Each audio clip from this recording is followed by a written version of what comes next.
बिस्मिल्लाहिर्रहमानिर्रहीम। अस्सलामुअलैकुम। Saudi Urdu news channel में आप सबको खुश आमदीद कहा जाता है।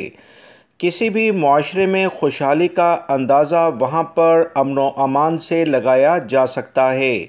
सऊदी अरब और दीगर ममालिक में अल्हम्दुलिल्लाह सऊदी अरब के सिक्योरिटी इदारे भरपूर लेवल पर ऐसे इक़दामात करते हैं जिसकी बुनियाद पर ही अमन व अमान दुनिया के बहुत सारे ममालिक से बहुत बेहतर सऊदी अरब में नज़र आता है। सऊदी शहरी हों या गैर मुल्की अफराद, यकसां लेवल पर सबके साथ कवानीन के लिहाज से डील किया जाता है। ये जो वीडियो दोस्तों आप देख रहे हैं, पिछले दिनों एक गैर मुल्की शख्स जिसका ताल्लुक इंडिया से है पेट्रोल पंप पर काम कर रहा था कि अचानक कुछ अफराद आए, इन्होंने पेट्रोल उससे डलवाया और उसके बाद उसे ज़बरदस्ती गाड़ी में बिठाकर ले गए।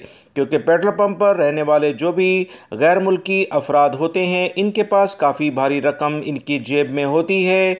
इसी बुनियाद पर इसे गाड़ी में डाला गया और इसे लेकर दूर उतार दिया गया। इसे मारा पीटा भी गया था। सिक्योरिटी इदारों ने भरपूर कार्रवाई करते हुए इन अफराद को गिरफ्तार कर लिया जो कि इस जुर्म में शरीक थे। रिकॉर्ड मुद्दत में इन्हें सीसीटीवी कैमरों की इस वीडियो की बिना पर गिरफ्तार किया गया है।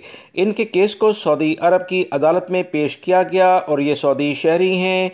सिक्योरिटी इदारों ने यकीन दिलाया है, चाहे सऊदी शहरी हो या गैर मुल्की, कवानीन का कोई भी एहतराम अगर नहीं करेगा तो उसे सज़ा और जुर्माना लाजमी भुगतना पड़ेगा। वीडियो लाइक करके शेयर भी कीजिएगा। अस्सलामु अलैकुम।